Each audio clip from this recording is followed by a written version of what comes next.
koruptor ini kalau di penjara mereka tidak takut. Tapi kalau dimiskinkan, insya Allah mereka takut miskin. Andai Prabowo dan Gibran jadi pemenang di Pilpres 2024.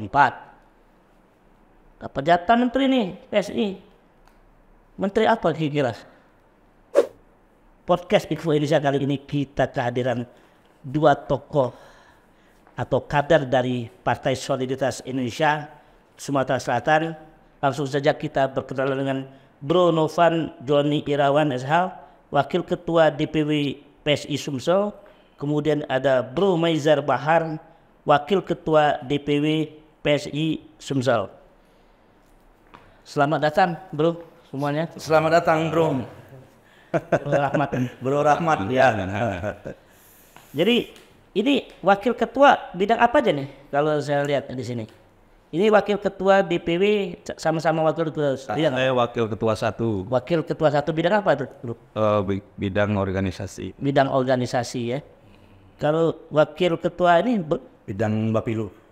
Bidang Bapilu, Badan Pemenangan Pemilu. Nah ini mungkin kita cukup besar nih, cukup banyak bahasa tentang pemilu di 2024 Pilpres ya. Baik. Capres yang seperti apa sih yang diinginkan dari Capres pertama yang mendukung program yang telah dicanangkan oleh Pak Jokowi dan mendukung program yang diutamakan oleh PSI yaitu intoleran, BPJS bisa diperjuangkan untuk gratis seluruh Indonesia dengan tidak berbelit-belit, administrasinya cukup KTP, pasien sudah dapat dilayani. Namun kalau untuk ke kelas yang lebih tinggi atau kelas itu bayar ya silahkan itu kan. Apa. Dan juga yang paling pokok untuk kesejahteraan rakyat Indonesia ini, presiden yang benar-benar ingin memberantas korupsi. Untuk memberantas korupsi ini terutama kita harus mengesahkan undang-undang perampasan aset bagi koruptor. Koruptor ini kalau di penjara mereka tidak takut. Tapi kalau dimiskinkan, insya Allah mereka takut miskin. Tapi kalau di penjara mereka karena banyak uang, semuanya bisa mereka lakukan. Tidak takut dosa? Tidak. Nampaknya tidak takut dosa. Lihat yang ditangkap KPK itu masih takut miskin. Ya masih senyum-senyum mereka itu kan. Walaupun sudah dipakai baju oranye, masih sempat senyum. Tapi bagi kita cukup mengerikan. Kalau pandangan dari Bro Novan sendiri, sosok Gibran itu seperti apa sih? Sama-sama anak muda lah, kaum milenial. Sosok Mas Gibran yang kami lihat anak muda, energik, berpengalaman. Ya tentunya sosok-sosok muda ini sekarang yang memang dibutuhkan oleh Indonesia. Karena kita semua sendiri tahu anak-anak muda ini terbelenggu 30 tahun di zaman Orde Baru. Jadi ya menurut saya sih, saya pribadi Gibran sangat mewakili untuk kaum muda Gen Z ya. Kemarin ribut-ribut soal umur nih, saya masih tanya dengan Bung Novan. Memang umurnya Gibran terbilang muda atau memang belum waktunya? Ini kan banyak orang bertanya juga. Kalau secara umur pasti saya belum lihat KTP Gibran. Nanti kalau di media itu kan udah juga cukup viral kan itu Gibran itu 36 kan.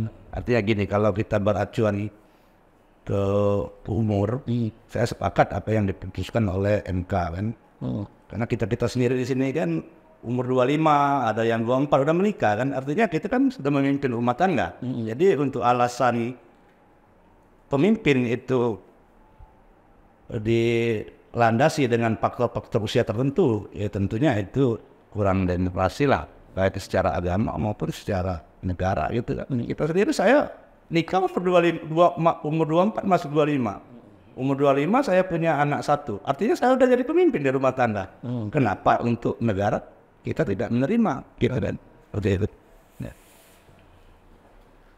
Sosok Gibran dan Prabowo mungkin di pandangan Bro Maizar memang layakkah atau memang cocokkah? Menurut pandangan saya pribadi sangat layak. Satu yang sudah lanjut usia, dan satu anak muda. Jadi yang muda bisa mengimbangi kekurangan yang tua. Jadi mereka itu bisa saling balance. Saling mengisi. Oh, Apa kelebihan Gibran? Kalau Bro Maizar melihat sosok anak muda itu. Kelebihan Gibran, dia orangnya santun dan santuy, kebetulan dengan sama dengan apa yang di apa ini istilah PSI itu santuy dan santuy Berpolitik yang gembira. mereka Gibran itu tidak memaksakan kehendak. Dapat contohnya waktu dia di demo oleh masyarakat dari Jogja kan. Kita lihat di TV, bukan dia lari tapi ditemui. Apa maunya para demonstran itu? Apa yang tuntutannya? Tapi setelah dia datang, justru para demonstran itu pengen berputu dengan Gibran. Tidak ada tuntutan.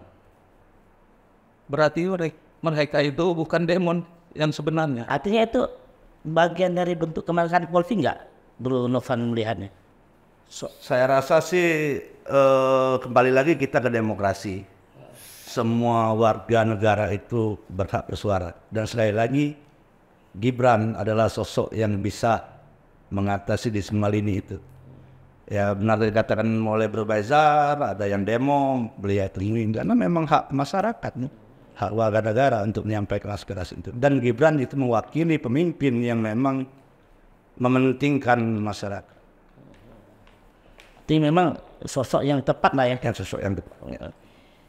Nah ini kita lari ke Sumatera Selatan sebagai Ketua Badan Pemenang Pemilu di pemilu 2024 ini. Sudah apa saja pergerakan yang dilakukan PSI Sumatera Selatan itu? Kalau untuk pergerakan itu untuk caleg, untuk caleg provinsi itu kita tetap mengikuti aturan yang ada, namun upaya-upaya kita bersosialisasi itu sudah jalan mulai dari 2 bulan kemarin, terutama turun langsung ke titik-titik masyarakat yang memang butuh perhatian. Ada beberapa kelompok-kelompok masyarakat yang memang belum tersentuh oleh kebijakan publik yang ada. Dalam artian bukan kebijakan itu tidak tersentuh masyarakat, namun ada kelompok masyarakat itu yang memang belum merasakan kebijakan publik yang langsung bersentuhan ke masyarakat, khususnya masyarakat kelas bawah. Target berapa untuk di ini untuk Sumatera Selatan? Target untuk Sumatera Selatan sendiri itu kita targetkan minimal 1 dapil 1 kursi. 1 dapil 1 kursi ya. Tantangannya apa sih Pak di PSI sekarang? Kemarin kita nggak dapat kursi. Ya. Nah sekarang punya target 1 dapil 1 kursi. Apa tantangannya?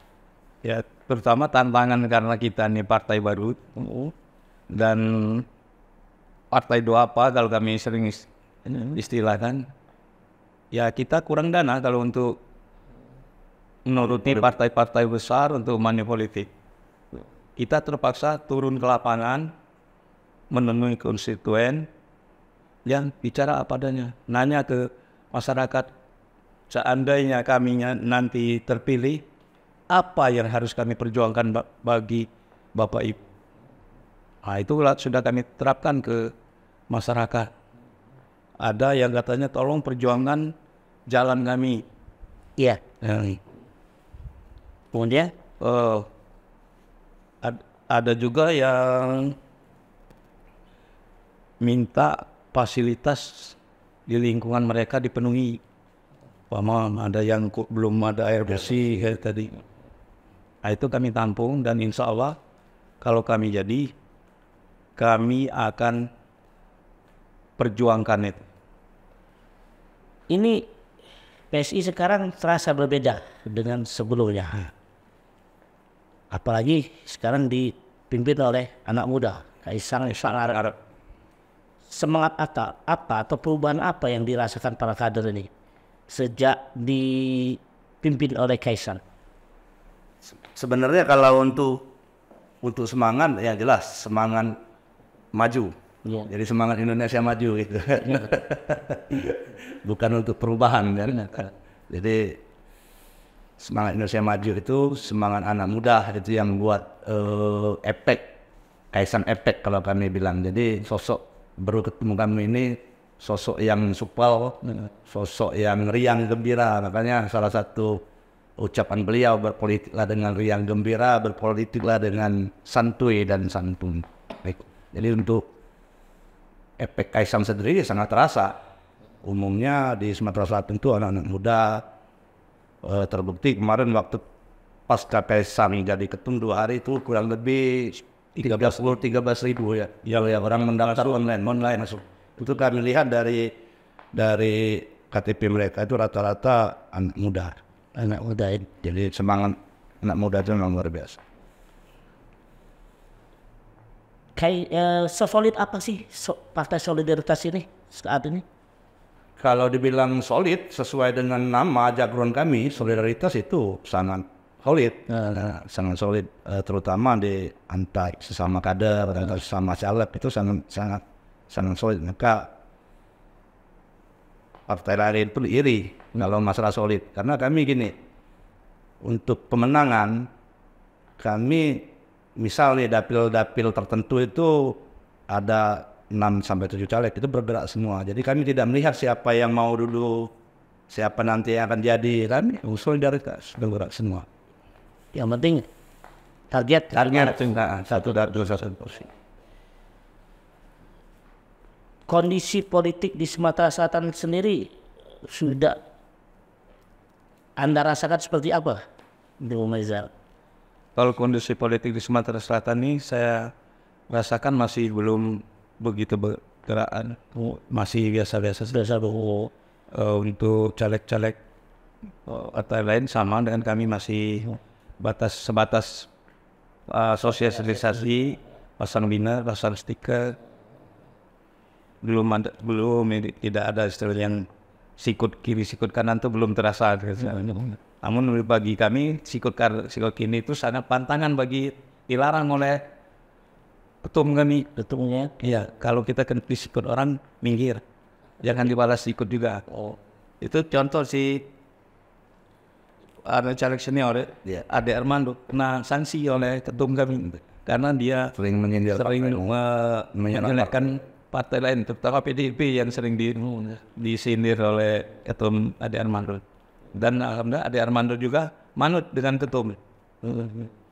Artinya sadar diri juga ya? Sadar diri juga dia. Bro Novan sudah berkomunikasi nggak dengan partai-partai lain juga? Mulai di Pilpres ini atau seperti apa? Ada komunikasi politik? Kalau komunikasi secara resmi itu belum. Namun tentunya kita orang lapangan sering ketemu dan ngobrol, tapi secara kepartaian itu Betul ya. Tapi apakah setelah ini nanti?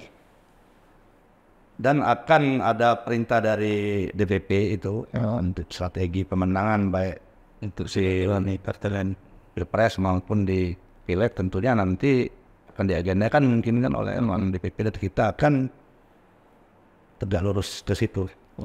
Nah ini pola kerjanya seperti apa sih PSI ini? Banyak orang juga bertanya-tanya PSI ini seperti apa nih? Pola kerja PSI itu sebenarnya kembali lagi tadi solidaritas tadi. Solidaritas itu dalam artian luas. Contoh di tempat ibadah, gereja, di masjid, terus di pura atau lain sebagainya ada kegiatan gotong royong, kita PSI turun gotong royong seperti itu. Jadi memang bersentuhan mengikat masyarakat itu dengan semboyan solidaritas untuk bersama. Kita ini pandangan Bro Maizar terhadap Capres Prabowo dan Cawapres Gibran Rakabuming, pandangan sebagai kader. Sebagai kader, pandangan saya itu sangat cocok. Ada yang senior, ada yang junior, yaitu Gen Z.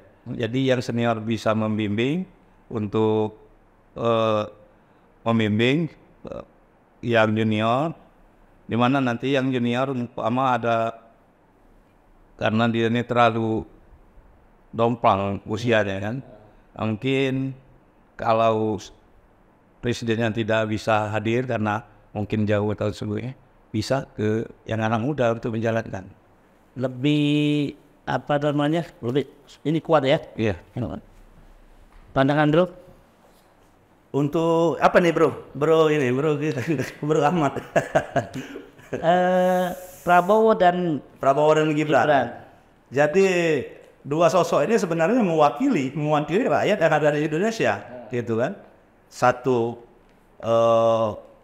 orang tua yang berpengalaman di politik maupun di militer, yang satunya dari masyarakat umum, anak muda, gitu kan. Jadi menurut saya dua ini ya melambangkan Pancasila sendiri yang ada di yang apa namanya simbol negara kita. Sosok dua ini. Gibran dan Kaisang bedanya apa? Ya, kalau Gibran kayaknya orangnya serius, tidak humoris. Kalau Kaisang orangnya humoris, kocak juga itu. Tapi dia punya visi ya? Ya, tapi dia punya visi. Tujuannya itu ingin membawa PSI ini ke Senayan. Minimal katanya 4%. Tapi berdasarkan hasil survei sekarang sudah masuk 5,8 dan 6, sekian lah gitu.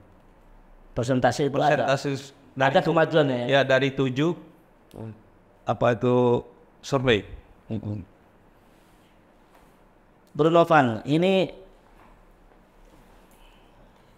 kita tahu kemarin kelas balik PDIP dan PSI cukup dekat sebenarnya. Apakah nanti punya target sebesar itu juga? Target kita sih kalau bisa jadi kita pemenang.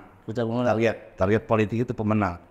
Kalau disinggungkan ke PDI, waktu itu Dewan Pembina kami, Sis Grace Natali pernah bilang, sebenarnya PDI dengan PSI itu gennya sama, nasionalis. Iya. Gitu. Jadi kalau untuk target menang ya kita harus pemenang di pemilu. Jika perlu ya suara PDI kita lampaui seperti itu. Cita-cita. Boleh cita-cita kan? Iya, boleh lah. Apalagi ada Kaisang Pangarep ya? Iya. Kita nggak tahu arahnya nih, belum tahu. Iya. Benar. Tapi misal nih, entah siapa presiden yang jadi, kita andai-andai aja di sana. Prabowo Gibran yang menang. PSI mau dapat jatah menteri apa tuh? Rasa Bro Maizar lah itu yang bisa jawab. Pengen apa Bro Maizar? Menteri apa sih yang diinginkan PSI? Andai ini kita nggak tahu kan presidennya. Andai Prabowo Gibran jadi capres, menang di pilpres. Bukan berarti semuanya nggak menang gitu ya. Ini andai Prabowo dan Gibran jadi pemenang di pilpres 2024. Dapat jatah menteri nih PSI. Menteri apa kira-kira? Kalau saya kebetulan saya lahirnya dari dunia pendidikan, saya kepengennya Menteri Pendidikan.